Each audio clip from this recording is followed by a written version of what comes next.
All right, so everyone's buzzing about Manchester City and Real Madrid facing off on Tuesday, right? Huge Champions League clash. It is, but before we get ahead of ourselves, you wanted to take a closer look at City's FA Cup match against Leyton Orient. Right, exactly. Because it might give us some clues about how prepared City really is for that massive game against Real Madrid. Exactly. We've got a stack of articles here about the match, and it kind of feels like a David versus Goliath situation, right? Yeah, classic FA Cup. So let's dive into this and see if we can find some hints about what to expect on Tuesday. Sounds good.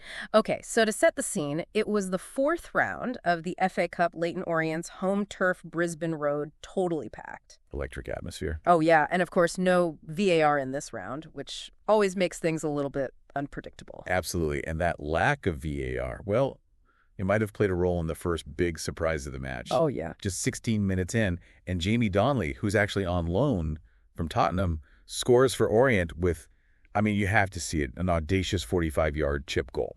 Yeah, I was watching the replay, and Don Bailey just spotted Man City's goalkeeper, Stefan Ortega, a little bit off his line. Yeah. And then to have the vision and the skill to pull off a shot like that at 19 years old. Yeah, I mean, Is that just luck, or is there something more there? I think it's more than luck. I mean, his positioning, his awareness, those are all signs of a player with serious potential. So then just a few minutes later, Man City's new signing, Nico Gonzalez, the 49 million pound midfielder. Yeah. He picks up what looks like a back injury, and he's out after only 22 minutes. Oh, man, a debut to forget. Yeah, so this is a problem, right? Because City is already dealing with some midfield concerns. Rodri's out, and now potentially Gonzalez as well. And this is a crucial Champions League tie. It is. And, Real Madrid, they have such a dynamic midfield, so this could be a real weakness that Pep Guardiola needs to figure out. Okay, so we've got Leyton Orient up 1-0 against the reigning Premier League champions. The crowd's going wild. I bet.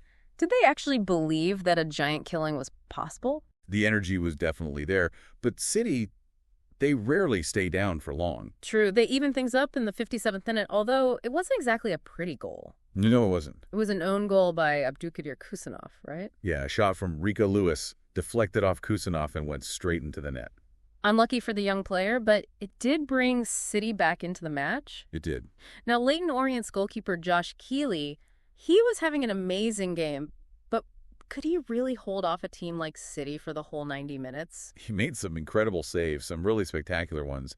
But, even the best goalkeepers in the world, they can only do so much against that level of attacking firepower. Right. So Pep Guardiola, he obviously recognized they needed a change and brought on Kevin De Bruyne and Phil Foden. Yeah, the big guns. Bringing in the cavalry. I bet that shifted the momentum. Oh, absolutely. De Bruyne scored the winning goal. Just, classic De Bruyne finish really in the 79th minute after this brilliant pass from Jack Grealish. Okay, so City avoids the upset, but it wasn't exactly a comfortable win. No, it wasn't. And it kind of makes me wonder, does this reliance on individual brilliance, like that De Bruyne goal, does that point to a potential weakness against a team like Real Madrid that's so well organized? That's a good point. You can't always count on those moments of individual magic to win you games, especially not against the European elite. And Jack Grealish was named man of the match. He was really pulling the strings for City, creating chances, setting up plays. He was the one who gave that assist for De Bruyne's goal. Yeah, he had some great moments, but he also lost possession a few times. Oh, yeah. Which is something I've noticed in a couple of his recent performances. Do you think that could be an issue against Real Madrid, a team that can punish those little mistakes? Yeah, that's a good observation because while his creativity was obviously crucial for City, his tendency to lose the ball could definitely be risky against a team like Real Madrid that's so good on the counterattack. Okay, so hard-fought win for City. But the big question still remains, what does this match really tell us about their chances against Real Madrid on Tuesday? That's what we need to figure out. That's what we're here to unpack. Yeah. Well, I think the biggest question mark right now has got to be Nico Gonzalez. Right? Is he going to be fit for Tuesday? Yeah, I mean, that back injury doesn't look good. And, they brought him in to boost that midfield, especially with Rodri already sidelined. Exactly. And now, potentially, they're down two key players in that area. And, we saw how much City struggled in midfield against Leyton Orient. Right. And, yeah, obviously it's a lower league team, but they pressed high, disrupted City's rhythm. And we've seen that same vulnerability exposed before. Yeah, against, who was it? I remember that match earlier this season against... Oh, yeah. I know exactly what you're talking about. They really struggled against that high press. Yeah, and Real Madrid has the players to do the same thing. Why Right, so the players like Real Madrid player 1 and Real Madrid player 2. yeah. I mean, they're relentless. They can turn defense into attack so quickly. So how do you think Pep Guardiola is going to approach this, knowing that they have this potential weakness in midfield? Well, he's a brilliant tactician, no doubt about that. But I think in this match, he's going to prioritize stability over trying anything too experimental. Right. We saw John Stones and Bernardo Silva come on as substitutes against Orient, and they both slotted into those midfield roles pretty seamlessly. Yeah, and they did seem to calm things down. I mean, Stones, his passing range is incredible, and Bernardo, he's so versatile. Right. Do you think Pep might actually start them in midfield against Real Madrid? It's definitely possible they both bring that experience and composure that City might need in a high-pressure game like this one. Okay, so we've talked about the tactical side of things, but what about the mental impact of this close call? Do you think it could affect City's confidence going into a match as big as the one against Real Madrid? It's tough to say. It's kind of a double-edged sword, isn't it? Yeah. On the one hand, it could be a wake-up call, like they know they can't afford to be complacent, even against teams that, on paper, are weaker. Right, but on the other hand, it could dent their confidence a little bit, especially with those defensive issues we saw. Yeah, that's true. And Real Madrid, they're on fire right now. Yeah. They're coming into this match full of confidence. So, yeah, the psychological impact of that Leyton Orient game, it could be significant. Yeah, I was surprised at how much City struggled, especially considering their experience.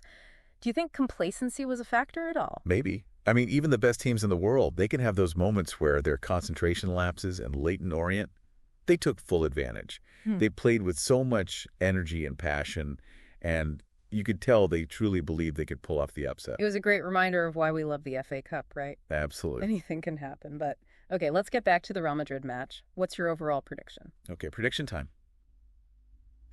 Can City overcome these challenges and get a result? It's going to be a tight one, that's for sure. I mean, Real Madrid, they are a formidable opponent, and City are going into this match missing some key players and, maybe carrying a bit of that bruised confidence. Yeah, but they're the Premier League champions. Right. I mean, come on. They've got a squad full of world-class players. Absolutely. And when they're at their best, they could beat anyone. The Bruyne, Grealish, Foden, they have so much firepower up front, they can cause Real Madrid some serious problems. And of course, there's Pep Guardiola, Oh, yeah. the tactical genius. I'm sure he's got a plan or two up his sleeve. Oh, he's proven time and time again that he can outsmart the best managers in the world. So, yeah, it's going to be a tough match, but I wouldn't write City off there. They have the quality, the depth, and the tactical nous to get the win. Before we move on to our final thoughts, I wanted to go back to something you said earlier about the magic of the FA Cup. Oh, yeah. Watching Leyton Orient, even though they lost it, was just inspiring. They gave absolutely everything they had. And, Jamie Donnelly's goal. Oh, my goodness. People are going to be talking about that one for years. It's moments like that that make the FA Cup so special. It really is a reminder that in football, anything is possible. Exactly. And for a young player like Donnelly to score a goal like that on a stage like that, it's incredible. It's a testament to his talent and the belief that Leyton Orient had in him. Okay, so we've analyzed City's performance, talked about their challenges, considered their chances against Real Madrid. But for our final thought, I want to bring up something that I haven't seen discussed much in these articles. Okay, I'm intrigued. So we've talked about, tactics, formations, individual players, but what about the mental side of the game? How do you think this experience, this close call against Leyton Orient, how is that going to affect the City players psychologically? That's a really interesting question. Oh.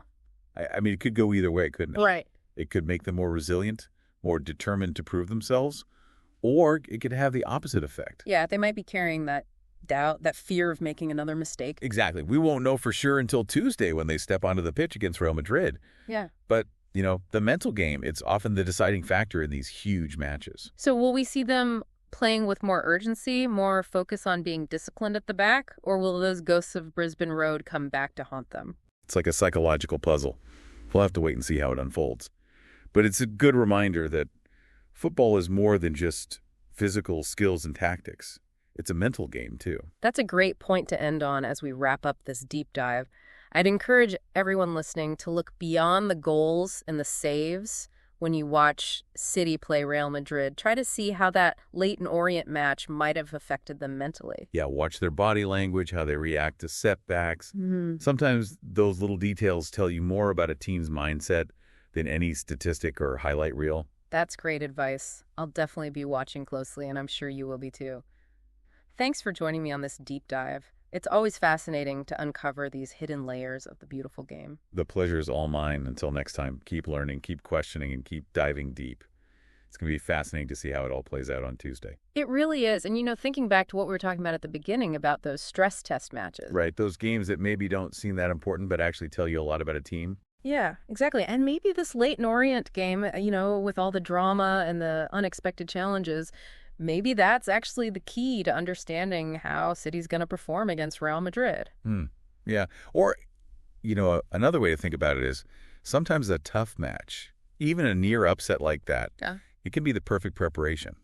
How so? Well, it forces a team to problem solve, to adapt, to think on their feet. Like a training session, but with real stakes. Well, exactly. A great analogy. And City, they did find a way to win even when they weren't playing their best football. Watching Don Henley's goal, it reminded me of Oh, yeah. what was it? That goal by Oh, yeah. Yeah. I know what you're talking where about. it had that same audacity, that same kind of magic that you just don't see very often. I know exactly what you mean, and that's what makes football so great, right? Those Uh-huh. moments of brilliance that just come out of nowhere. This whole deep dive has honestly given me a whole new perspective on not just this match, but like how I see the game in general. That's great to hear. I mean, that's what we're hoping for. It's not just about, the results, but understanding the bigger picture, the tactics. In the mental game. Yeah, the mental game, absolutely. I'm definitely going to be paying more attention to that from now on. It's like this whole other layer of the game. It really is, and it's so important, but people don't always talk about it. So I'll be watching for those little signs you mentioned, the body language, the reactions to pressure. Yeah, you can learn a lot from those subtle details, sometimes more than you can from any stat sheet or highlight reel. Well, I'm even more excited for the Real Madrid match now, and I'm sure you are too.